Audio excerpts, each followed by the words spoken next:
नहीं समझ पाते। मैं तो नाम तो इन जीवों आपकी चरणों की रचनी नहीं हूँ। मैं आपकी माया को कैसे समझ सकता हूँ। भगवान मुझे क्षमा कर दीजिए,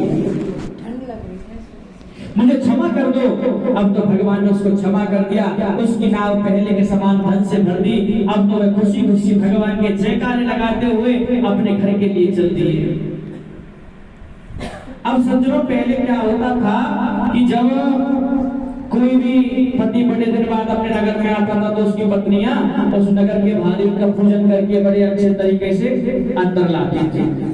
अब वो अपने घर के नगर के पास पहुंचे, नाव को लेकर अपने दूत यानी एक नौकर को आज्ञा देकर कहा, जाओ हमारे घर हमारी पत्नी और पुत्री को बुलाकर लेकर आओ।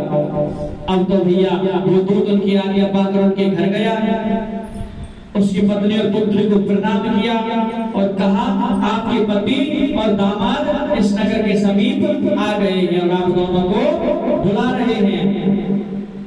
आप सज्जनों, एक बात सोचो, जिस पत्नी और के पति कई सालों से जेल में हो और वो एकदम से घर आ जाए तो उस पत्नी की खुशी का ठिकाना नहीं रहता। वो तो बेचारी खुशी के मारे झूम उठती है। तो उनको बहुत ज्यादा अंदर से खुशी हुई, लेकिन वो उस समय भगवान की कथा कर रही थी।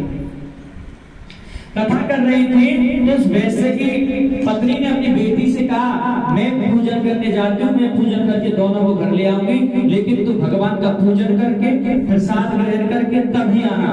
लेकिन उसकी पुत्री को घमंड हो गया है।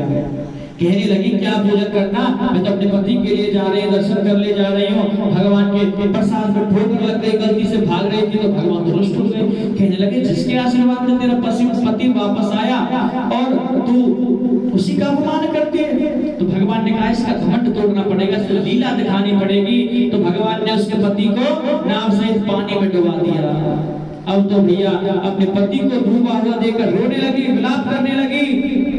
तब उस वैश्य ने भगवान से प्रार्थना की कि हे ठाकुर जी महाराज दीनदयाल, यदि मुझसे या मेरे परिवार से अनजाने में कोई भूल हो गई हो उसे क्षमा कर देना। आकाशवाणी हुई कि हे वैश्य, तेरी कन्या मेरा प्रसाद त्याग कर आई है। यदि ये घर जाकर प्रसाद ग्रहण करे, पूजन पूर्ण करे, क्षमा याचना करे तो उसका पति से अवश्य मिल जाएगा।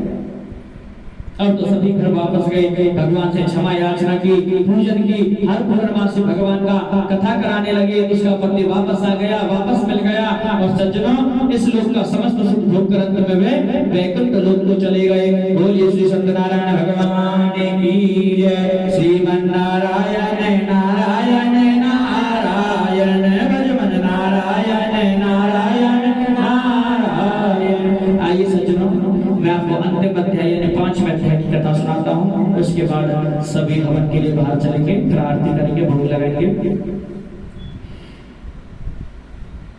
एक